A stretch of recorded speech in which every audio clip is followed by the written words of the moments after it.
Hello ವೀಕ್ಷಕರೇ, ಇಲೋ ಚಾನೆಲ್ಗೆ ಸ್ವಾಗತ. ಚೆನ್ನಾಗಿದ್ದೀರಾ? ನಾನು ಚೆನ್ನಾಗಿದ್ದೀನಿ. ದಿನ ಬೆಳಿಗ್ಗೆ ಎದ್ರೆ ಇವತ್ತಿನ ತಿಂಡಿ ಏನ್ ಮಾಡೋದು ಅನ್ನೋ ಚಿಂತೆ. ಅವಲಕ್ಕಿ ಇತ್ತು ಮನೇಲಿ, ಅದರಿಂದ ಇವತ್ತಿನ ತಿಂಡಿ ಮಾಡೋಣ ವೀಕ್ಷಕರೇ. ನಮ್ ಕಡೆಗೆ ಒಗ್ಗರಣೆ ಅವಲಕ್ಕಿ ಅಂತೀವಿ. ಕಾಂದ ಪೋವ ಅಂತಾರೆ ಸ್ವಲ್ಪ ಜನ. ದಪ್ಪ ಅವಲಕ್ಕಿ 2 ಮುಷ್ಟಿ, ಈರುಳ್ಳಿ, ಹಸಿಮೆಣಸು, ತೆಂಗಿನ ತುರಿ, ಕೊತ್ತಂಬರಿ ಸೊಪ್ಪು, ಒಗ್ಗರಣೆಗೆ ಸಾಸಿವೆ, ಜೀರಿಗೆ, ಕರಿಬೇವಿನ ಎಲೆಗಳು. ಬಾಣಲೆಯಲ್ಲಿ ಎಣ್ಣೆ ಹಾಕಿ ಸಾಸಿವೆ, ಕರಿಬೇವು ಎಲೆ, ಶೇಂಗಾ ಕಾಳು ಹಾಕ್ಕೋಬಹುದು. ಚೆನ್ನಾಗಿ ಹುರಿದ ನಂತರ ಈರುಳ್ಳಿ, ಹಸಿಮೆಣಸು ಬಾಡಿಸ್ಕೋಬೇಕು. ಅವಲಕ್ಕಿಯನ್ನ 2-3 ಸಾರಿ ಚೆನ್ನಾಗಿ ತೊಳೆದು ನೀರು ಬಸಿದು ಇಟ್ಕೋಬೇಕು.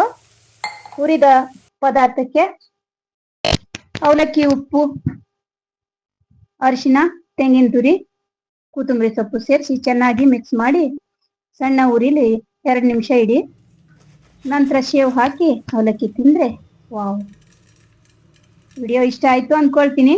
ಲೈಕ್ ಮಾಡಿ, ಶೇರ್ ಮಾಡಿ, ಸಬ್ಸ್ಕ್ರೈಬ್ ಮಾಡಿ. ಟಾಟಾ, ಬಾಯ್ ಬಾಯ್.